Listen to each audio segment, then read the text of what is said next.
Assalamualaikum warahmatullahi wabarakatuh dan selamat pagi.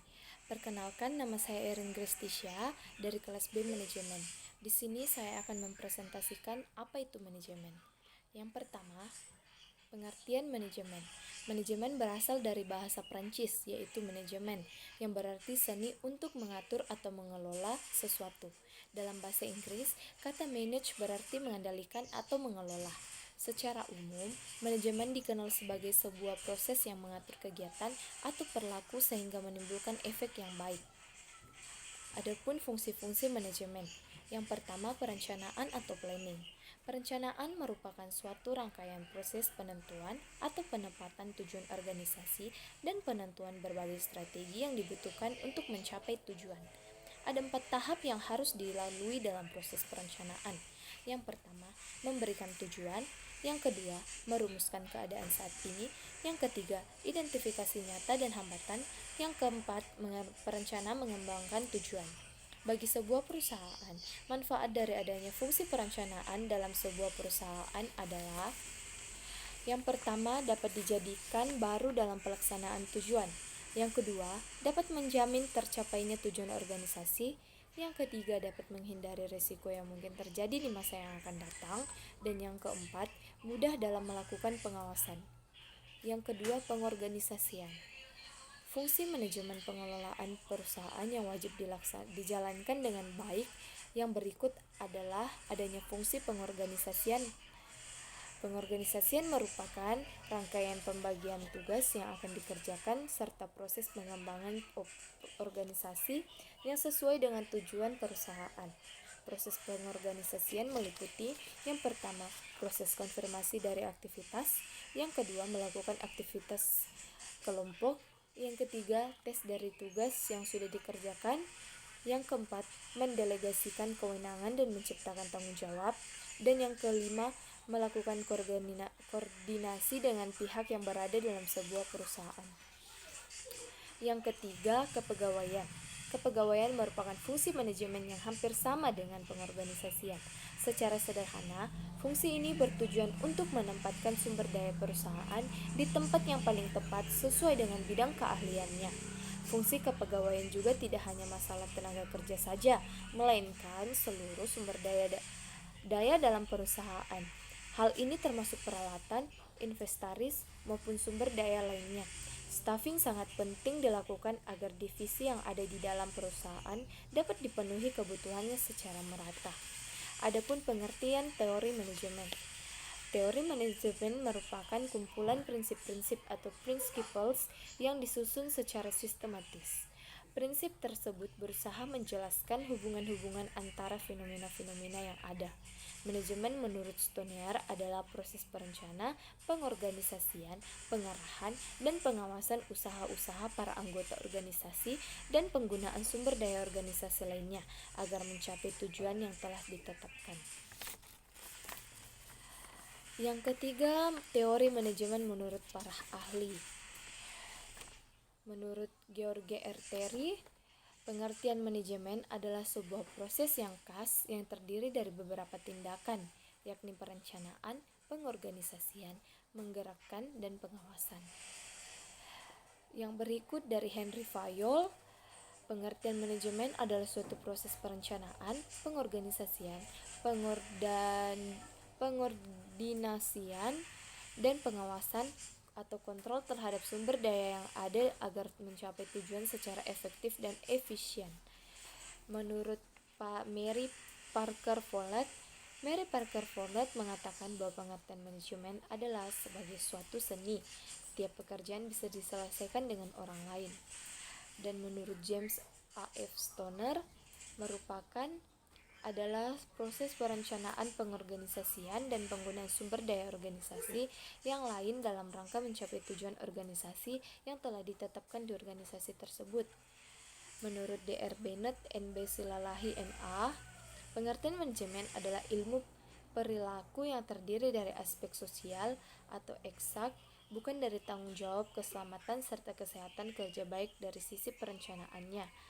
Dan menurut Lauren Epley, mengemukakan arti manajemen adalah sebuah keahlian yang dimiliki seseorang atau organisasi untuk menggerakkan orang lain agar mau melakukan sesuatu.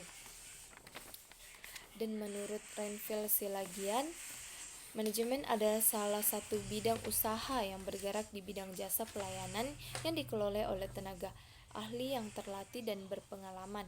Menurut Oi Liang Lee, adalah ilmu atau seni dalam perencanaan, pengorganisasian, penyusunan, pengarahan, dan pengendalian terhadap sumber daya yang ada untuk mencapai tujuan yang diinginkan. Menurut Hillman, manajemen adalah fungsi untuk mencapai suatu tujuan melalui perantara kegiatan orang lain serta mengawasi usaha-usaha setiap individu guna mencapai tujuan yang sama. Menurut Frederick Winslow Taylor, adalah sebuah pencobaan yang dilakukan secara sungguh-sungguh guna menghadapi setiap persoalan yang muncul dalam setiap kepemimpinan organisasi, setiap sistem kerjasama yang dilakukan setiap manusia dengan sikap serta jiwa seorang sarjana, serta penggunaan alat-alat perumusan. Menurut Ricky W. Griffin, adalah suatu proses perencanaan, proses organisasi, proses koordinasi, dan proses kontrol terhadap sumber daya untuk mencapai tujuan dengan efektif dan efisien. Adapun perkembangan teori manajemen. Yang pertama itu teori manajemen kuno. Manajemen ini telah dipraktikkan oleh masyarakat kuno. Konsep-konsep manajemen juga sering dibicarakan oleh filosof Yunani atau Arab atau Islam pada abad pertengahan. Meskipun manajemen telah dipraktikkan dan dibicarakan di zaman kuno, tetapi kejadian semacam itu relatif suportif dan tidak ada upaya untuk mempelajari manajemen. Karena itu, manajemen selama beberapa abad kemudian terlupakan. Ada alasan lain, ilmu ekonomi berkembang terlebih dahulu. Pada abad 19-an, perkembangan baru membutuhkan studi manajemen yang lebih serius. Pada waktu itu, industrialisasi perkembangan pesat dan perusahaan-perusahaan berkembang menjadi perusahaan raksasa. Perusahaan besar seperti IBM, General Motors mulai muncul pada awal abad 20-an. Pekerja mencapai ribuan orang. Adapun teori manajemen klasik. Pengkajian formal manajemen baru dimulai pada awal abad ke-20. Kajian awal manajemen yang dikenal sebagai pendekatan klasik berfokus pada rasionalitas dan berusaha menjadi organisasi dan para pekerja berfungsi seefisien mungkin. Yang pertama, Robert Owen dari tahun 1771 sampai tahun 1858. Seorang manajer beberapa pabrik pemintalan kapas di New Lanark, Skotlandia, menekankan pentingnya unsur manusia dalam produksi. Dia membuat perbaikan dan kondisi kerja seperti yang pertama, pengurangan hari kerja standar, yang kedua, pembatasan anak-anak di bawah umur yang bekerja, yang ketiga, membangun perumahan yang lebih baik bagi karyawan, dan yang keempat, Charles Babbage 1792 sampai 1871. Yang ketiga, teori manajemen ilmiah. Frederick Winslow Taylor 1856 sampai 1915 merupakan bapak manajemen ilmiah. Ia menerbitkan buku yang berjudul Principles of Scientific Management, prinsip-prinsip manajemen ilmiah. Buku ini menjabarkan teori manajemen ilmiah, penggunaan metode-metode ilmiah guna mendefinisikan satu cara terbaik dalam menyelesaikan sebuah pekerjaan. Prinsip-prinsip manajemen ilmiah Taylor. Yang pertama, pengembangan metode-metode ilmiah dalam manajemen. Yang kedua, seleksi ilmiah untuk karyawan. Yang ketiga, pendidikan dan pengembangan ilmiah para karyawan. Yang keempat, kerjasama yang baik antara manajemen dan tenaga kerja. Selanjutnya, teori organisasi klasik. Teori organisasi klasik menjabarkan pada hal-hal yang dikerjakan seorang manajer dan hal-hal yang disebut sebagai praktik manajemen yang baik. Pada tahun 1908, Henry Fayol mengeluarkan sebuah buku berjudul General and Industrial Management. Menurut Fayol, praktik manajemen dapat dikelompokkan ke dalam beberapa pola yang dapat diidentifikasi dan dianalisis. Selanjutnya, analisis tersebut dapat diajarkan kepada manajer lain atau calon manajer. Yang berikutnya, pendekatan perilaku. Aliran manajemen klasik tidak dapat menaikkan produktivitas sambil tetap menjaga harmonisasi tempat kerja. Aliran klasik cenderung memandang organisasi secara mekanistik. Teori perilaku kemudian muncul karena ketidakseimbangan teori klasik dalam memandang organisasi. Mary Parker Follett dan Charles Ibarak merupakan pioner dalam aliran perilaku. Pendekatan hubungan manusiawi, human relations. Hubungan manusiawi pada umumnya mengacu pada suasana kerja yang berasal dari hubungan antara manajer dan karyawan. Jika hubungan manusia pada satu organisasi efektif, maka masalah kerja dan mendorong semangat kerja dan keharmonisan pelaksanaan kerja. Efektivitas kerja diharapkan akan terjadi dari suasana kerja atau hubungan manusiawi yang baik. Pendekatan kuantitatif. Pendekatan kuantitatif ditandai dengan berkembangnya tim-tim riset operasi dalam pemecahan masalah-masalah industri. Prosedur-prosedur riset operasi tersebut diformalisasikan dan disebut aliran manajemen sains. Langkah-langkah pendekatan manajemen sains adalah: yang pertama, perumusan masalah; yang kedua, penyusunan suatu model matematis; 3. Mendapatkan penyelesaian dari model; 4. Pengujian model dari hasil yang didapat dari model; kelima, penetapan pengawasan atas hasil; keenam, pelaksanaan hasil dalam kegiatan implementasi. Pendekatan kontemporer. Yang pertama, pendekatan sistem; yang kedua, pendekatan kontingensi; yang kelima itu fungsi manajemen.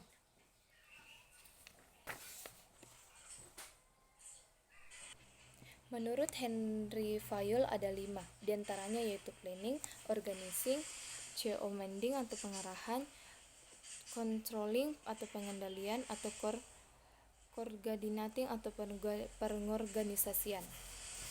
Selanjutnya, materi evolusi teori manajemen. Latar belakang sejarah. Manajemen telah berkembang sejak zaman kuno. Hal ini bisa dibuktikan dengan berbagai karya yang dihasilkan orang-orang di masa lalu. Dibuktikan dengan berbagai karya yang dihasilkan di masa lalu, piramida di Mesir dan tembok besar Cina merupakan contoh besar.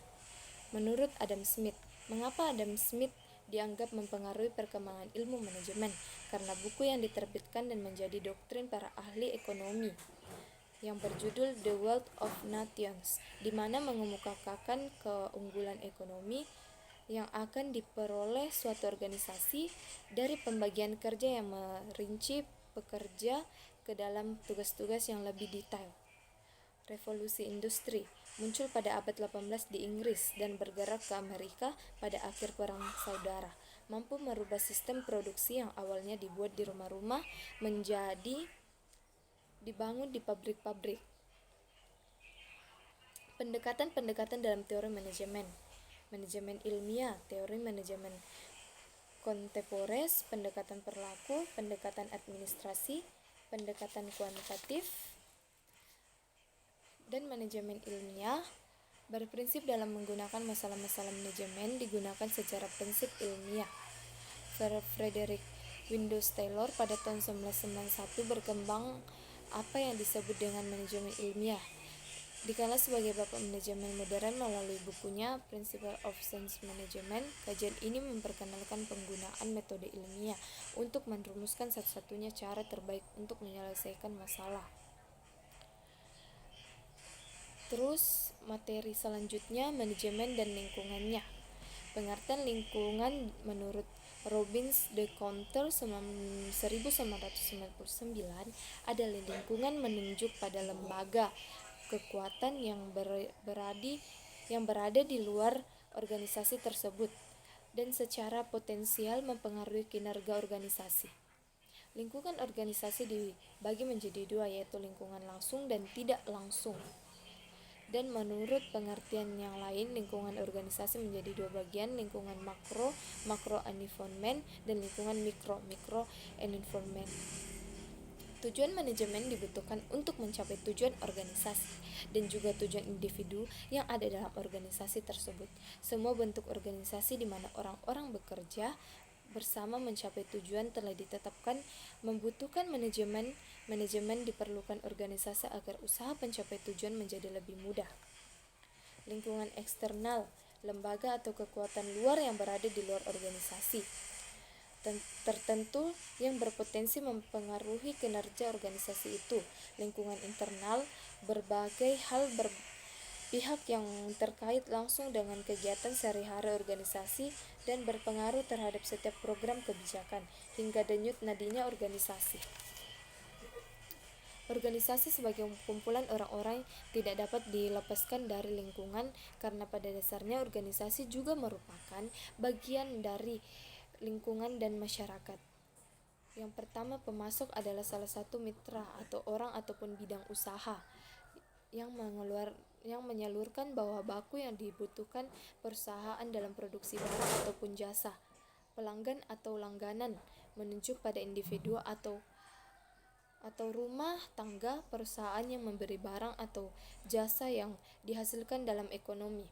Pesaing adalah perusahaan yang menghasilkan atau menjual barang dan jasa yang sama atau mirip dengan produk yang ditawarkan. Organizing, pengorganisasian. Fungsi pengorganisasian dalam manajemen adalah proses mengatur tugas, wewenang dan tanggung jawab setiap individu dalam manajemen. Fungsi pengorganisasian bukan hanya mengatur orang, tapi semua sumber daya yang dimiliki. Unsur pengorganisasian, organizing, penguasaan formal bagi individu-individu dan bagian-bagian organisasi.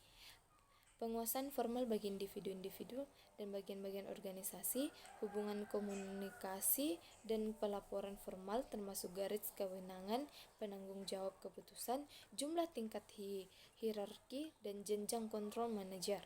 Susunan struktur organisasi untuk memastikan terjadinya koordinasi efektif bagi seluruh karyawan ini dan bagian organisasi. Adapun manfaat pengorganisasian. Yang pertama, mempertegas hubungan antara anggota satu dengan yang lain. Yang kedua, setiap anggota organisasi dapat mengetahui apa tugas dan tanggung jawab masing-masing sesuai dengan posisinya dan struktur organisasi. Yang ketiga, setiap anggota organisasi dapat mengetahui kepada siapa harus bertanggung jawab. Dan yang keempat, dapat dilakukan pendelegasian wewenang dalam organisasi secara tegas sehingga setiap anggota organisasi mempunyai kesempatan yang sama untuk pengembangan. Planning atau perencanaan, konsep dasar. Perencanaan atau planning, fungsi dasar fundamental manajemen dinamis dan ditujukan pada masa depan yang penuh dengan ketidakpastian karena adanya perubahan kondisi dan situasi.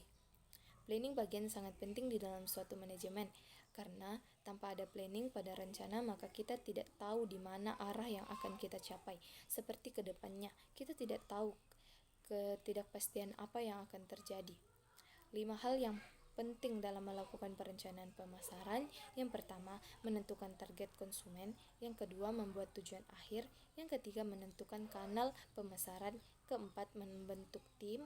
Yang kelima, membuat budget marketing.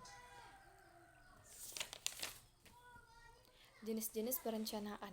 Yang pertama, perencanaan strategis. Yang kedua, perencanaan operasional, perencanaan spesifik. Yang keempat, perencanaan pengarahan. Yang kelima, dimensi perencanaan strategis. Yang keenam, perencanaan strategis. Yang ketujuh, proses perencanaan strategis. Tujuan perencanaan yang pertama adalah untuk memberikan pengarahan untuk anggota organisasi. Dengan perencana, anggota dapat mengetahui apa yang harus mereka capai, dengan siapa mereka harus bekerja sama, dan apa yang harus dilakukan untuk mencapai tujuan organisasi. Tanpa rencana, suatu organisasi mungkin akan bekerja sendiri-sendiri secara serampungan, sehingga kerja organisasi kurang efisien.